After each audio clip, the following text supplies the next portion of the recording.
Donc, toujours dans Office 365, cette fois-ci, nous parlerons de Sway. Alors, Sway, qui est votre tuile juste ici, la tuile verte, également disponible en ligne, donc sway.com.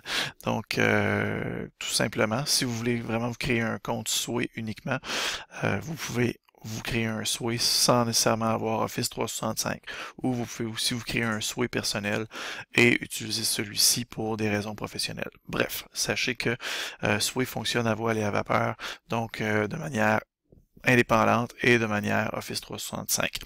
La raison est relativement simple, ils ont sorti Sway avant de faire la grande sortie d'Office 365, donc ça s'est fait un peu en parallèle.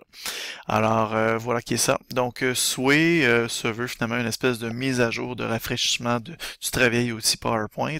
Il faut savoir que PowerPoint existe depuis belle lurette. En fait, PowerPoint a vu le jour initialement pour gérer efficacement les rouleaux de diapositives de rétroprojecteurs. On parle bien de l'époque des rouleaux d'acétate. Donc voilà qui est ça. Alors PowerPoint servait vraiment à ça. Donc c'était un outil d'impression d'acétate sur rouleau. Donc effectivement, il est temps qu'ils rafraîchissent PowerPoint, bien qu'ils avaient intégré toutes sortes de mises à jour. Toutefois, Sway ne se veut pas nécessairement une grande actualisation professionnelle, ça se veut plutôt une actualisation, une mise à jour pour la simplification et l'allègement de l'outil. Pour les gens qui voudraient dire que ça vient également concurrencer, oui, c'est effectivement l'outil Prezi. Je vous dirais tout simplement que Prezi et PowerPoint ne sont pas réellement en compétition, même si on ose le prétendre, parce que PowerPoint demeure et demeurera toujours un outil de présentation linéaire, alors que Prezi est un outil de présentation schématisé. Une très très grande différence entre les deux types de présentation. Alors, Sway se veut vraiment une mise à jour de PowerPoint et non pas une concurrence de Prezi. Je le vois vraiment pas dans le même champ de bataille, disons. Alors, voilà, tout simplement, on va ouvrir Sway pour vous le présenter. Donc, ça s'ouvre comme les autres outils. Alors, évidemment, vous avez toujours l'option de créer un nouveau. Vous pouvez commencer à partir d'un document. Ça peut être un document PowerPoint, entre autres. Donc, vous pouvez récupérer un vieux PowerPoint et le transformer, un document Word, un fichier PDF, etc. Vous pouvez partir à partir de...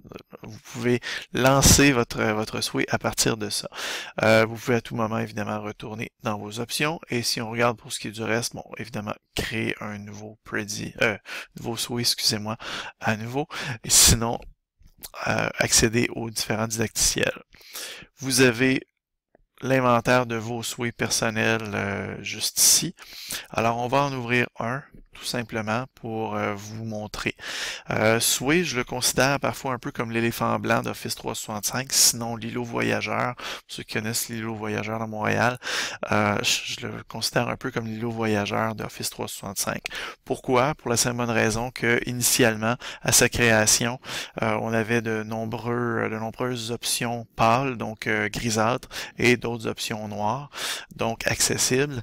Et on nous disait pour les options pâles que c'était en élaboration et qu'elles allaient être disponibles éventuellement dans de très courts délais. Et les délais se sont rallongés, et finalement, croyez-le ou non, mais les options à venir ont tout simplement disparu et on nous a fait comprendre qu'on allait se contenter de ce qui avait été monté finalement. Et je crois que Microsoft avait suffisamment de chats à fouetter avec le portail Office 365. Ils ont eu l'air à diminuer un peu le soutien au niveau de Sway.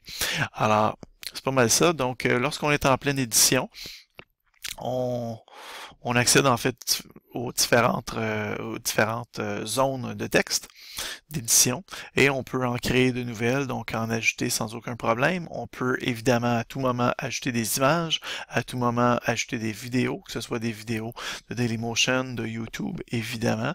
On peut rajouter évidemment aussi intégrer du Twitter, donc rajouter des tweets.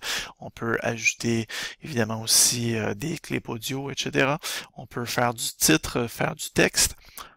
Petite précision ici, sachez que on peut faire du titre ici. On peut rajouter des titres ailleurs, mais les titres seront toujours de la même calligraphie. Donc, tout de même à noter ce petit détail-là. Et on peut aussi rajouter des titres dans les zones de texte. mais donc beaucoup plus contraignant, plus limitatif que PowerPoint où on peut jouer justement avec les calligraphies, les grosseurs de texte, etc. Dire que dans une même zone de texte, je vais avoir un texte de présentation ainsi qu'une citation, etc. Donc ça demeure impossible dans Sway. Par la suite, donc on peut justement jouer avec des regroupements de texte, on peut jouer avec des piles de photos. Donc de cette manière-là, on peut s'assurer que la pile de photos ne prenne pas trop d'espace dans notre présentation au niveau visuel. Donc, si on fait un comparatif avec une présentation PowerPoint, si on voulait présenter 10 photographies PowerPoint grand écran, on devait donc agrandir les photographies, une photo par diapositive en les mettant en pleine diapo, ce qui prenait donc 10 diapos. Alors qu'ici, on peut intégrer plusieurs photographies en cliquant sur pile et de cette manière-là, on va avoir tout simplement un éventail de photographies lorsqu'on arrivera à cette pile-là, mais ça ne prendra pas 10 diapos, 10 séquences. On aura tout simplement un déploiement visuel de la pile de photos et par la suite, on passe à l'autre chose et ça va revenir en une pile. Comparaison, il s'agit ici quand même d'un bel outil quand même pour les gens qui veulent faire la comparaison photographique. Alors, c'est un outil pas très vite fait, mais en fait qu'on utilise très rapidement, au sens où on peut facilement intégrer donc deux photographies du même territoire ou de la même personne pour voir avant-après avec le petit déplacement qui nous montrera le petit curseur, qui nous montrera les versions avant-après. Alors c'est très facile. Diaporama, même chose, très facile. Et on peut bâtir également une grille dans notre présentation, tout aussi facilement. Une fois notre édition complétée, alors dans ce cas-là, on peut jouer dans la conception. Alors on peut venir chercher des conceptions préfaites en choisissant des jeux de couleurs et de calligraphie. Bon, ici on peut personnaliser légèrement, mais très peu. C'est généralement là qu'on s'aperçoit le plus rapidement que c'est beaucoup plus contraignant que PowerPoint. Donc on est limité finalement essentiellement à ces jeux de couleurs ou à une légère personnalisation d'un nouveau jeu de couleurs. Et finalement, donc la disposition, là aussi, il s'agissait d'une mauvaise surprise parce qu'on avait beaucoup plus de choix initialement, les autres étant à venir, des translations diagonales, etc.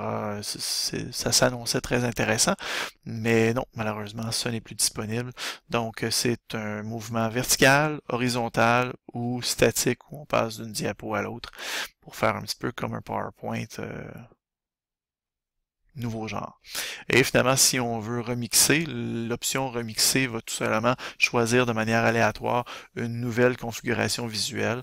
Donc, ça va venir piger sur un nouveau jeu de couleurs, nouvelle disposition, etc.